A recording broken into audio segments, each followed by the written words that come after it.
Merci de nous rejoindre pour la neuvaine à Saint-Rémy. Aujourd'hui, deuxième journée de cette neuvaine, consacrée aux soignants, aux chercheurs, aux travailleurs de l'ombre. Après le texte de Patrick Demouy, l'exhortation de ce jour est donnée par le père Dominique Savio. Dans sa vie de Saint-Remy, Hincmar raconte l'histoire d'une jeune fille de Toulouse, issue d'une noble famille, qui était depuis son enfance possédée par l'esprit malin. Et ses parents, qui l'aimaient tendrement, l'avaient conduite en divers endroits, divers sanctuaires, en implorant sa guérison, mais sans succès, jusqu'au moment où, ayant appris les mérites de Saint-Remy, ils se sont rendus à Reims et l'ont supplié de manifester par la guérison de la jeune fille la puissance qu'il pouvait obtenir du Seigneur. Saint-Remy résista longtemps, se prétendant indigne d'une telle entreprise, et refusa avec son humilité ordinaire. À la fin, les supplications du peuple le déterminèrent à prier pour la jeune fille et à compatir aux larmes de ses parents. Alors donc, armé des mérites de sa sainteté, il ordonna au démon d'un ton impérieux de sortir par où il était rentré et de laisser en liberté la servante de Jésus-Christ. Aussitôt, le démon sortit par la bouche au milieu de vomissements et d'exhalaisons fétides. Quelques instants après, lorsque le pontife se retirait, la jeune fille, épuisée de fatigue, tomba privée de la chaleur vitale et rendit l'âme. La foule eut encore recours aux prières et vint de nouveau supplier son sauveur. Saint-Remy s'accuse d'avoir commis un crime au lieu d'avoir opéré une guérison, d'avoir tué au lieu d'avoir guéri. Vaincu par les instances du peuple, il retourne donc à l'église Saint-Jean où gisait le corps inanimé. Là, il se prosterne en oraison, baigne de pleurs le pavé du temple et engage tous les assistants à suivre son exemple. Puis après avoir versé un torrent de larmes, il se lève et ressuscite la morte, comme auparavant, il l'avait délivrée de l'obsession du démon. Aussitôt, la jeune fille, prenant la main de l'évêque, se leva pleine de santé et s'en retourna heureusement dans son pays. Voici Saint-Remy qui guérit l'âme, qui guérit le corps, et qui même, malgré les effets secondaires, est vainqueur des complications post-opératoires. Un grand merci à vous tous les médecins, aux infirmiers et infirmières qui sont en première ligne dans la lutte contre l'épidémie, et merci aux chercheurs, aux scientifiques et à toutes celles et ceux qui participent jour après jour à la lutte contre l'épidémie. Amen, je vous le dis. Chaque fois que vous l'avez fait à l'un de ces petits, de mes frères, c'est à moi que vous l'avez fait. Aujourd'hui, nous prions pour vous spécialement, que notre Père vous garde en bonne santé et vous donne la force. Et nous prions aussi pour vous, les chercheurs, pour que l'Esprit Saint vous guide pour trouver dès que possible des remèdes efficaces. Parabole du bon Samaritain. Un professeur de la loi se leva et dit à Jésus, pour le mettre à l'épreuve, « Maître, que dois-je faire pour hériter de la vie éternelle ?» Jésus lui dit, « Qu'est-il écrit dans la loi? Qui lis-tu » Il répondit, « Tu aimeras le Seigneur ton Dieu de tout ton cœur, de toute ton âme, de toute ta force et de toute ta pensée, et ton prochain comme toi-même. » « Tu as bien répondu, lui dit Jésus. Fais cela et tu vivras. » Mais lui, voulant se justifier, dit à Jésus, « Et qui est mon prochain ?» Jésus reprit la parole et dit, « Un homme descendait de Jérusalem à Jéricho. Il tomba entre les mains de brigands qui le dépouillèrent, le rouèrent de coups et s'en allèrent en le laissant moitié mort. Un prêtre qui, par hasard, descendait par le même chemin, vit cet homme et passa à distance. De même aussi, un lévite arriva à cet endroit. Il le vit et passa à distance. Mais un Samaritain qui voyageait arriva près de lui et fut rempli de compassion lorsqu'il le vit. Il s'approcha et banda ses plaies en y versant de l'huile et du vin. Puis il le mit sur sa propre monture, le conduisit dans une auberge et prit soin de lui.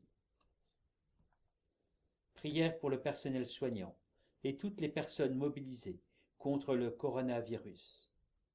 Père très saint, nous proclamons que tu es grand et que tu as créé toutes choses avec sagesse et par amour. Tu as fait l'homme à ton image et tu lui as confié l'univers.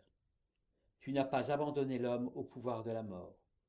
Aujourd'hui, Seigneur, nous te rendons grâce pour tous les hommes et les femmes qui avec courage se mettent au service de leur prochain et de la société, au mépris de leur propre santé. Ils sont le signe vivant de ton amour pour nous. Nous te prions, Seigneur, pour les personnels soignants, en ville ou en hospitalisation à domicile, parfois débordés par le travail et qui se dévouent auprès de ceux qui souffrent. Que ton esprit les aide à accueillir, soulager, prendre soin de chaque malade. Nous te prions, Seigneur, pour les chercheurs qui consacrent leur temps, leur énergie à la recherche d'un traitement. Que ton esprit les éclaire. Nous te prions, Seigneur, pour tous ceux qui, à travers leur métier ou par le bénévolat, s'engagent pour nous apporter ce dont nous avons besoin en cette période d'épidémie. Que ton esprit les renforce, guide-les et protège-les dans leur mission. Amen. À l'orgue de la basilique, le titulaire Benjamin Stetz. Cette musique sera suivie de la prière dite par les sœurs Clarisse et par le chant traditionnel à Saint-Remy.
Notre Père, qui es aux cieux, que ton nom soit sanctifié, que ton règne vienne, que ta volonté soit faite sur la terre comme au ciel. Donne-nous aujourd'hui notre pain de ce jour. Pardonne-nous nos offenses, comme nous pardonnons aussi à ceux qui nous ont offensés, et ne nous laisse pas entrer en tentation, mais délivre-nous du mal. Car c'est à toi qu'appartiennent le règne, la puissance et la gloire, pour les siècles des siècles. Amen.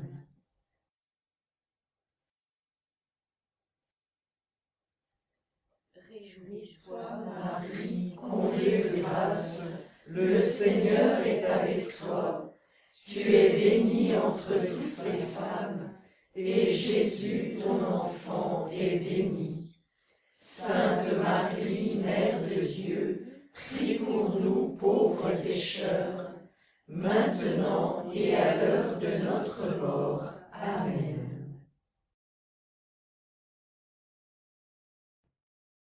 Honneur et gloire à toi, Dieu très bon, toi seul est saint, toi seul est grand, par saint Remi, l'apôtre des Francs, conduis ton peuple vers ta maison. Que la foi brille dans nos cœurs, que nos yeux chantent l'espérance. Dieu nous donne la délivrance, l'amour du Christ nous rend vainqueurs. Honneur et gloire à toi, Dieu très bon, toi seul est saint, toi seul est grand, par saint Remi, l'apôtre des Francs, conduis ton peuple vers ta maison.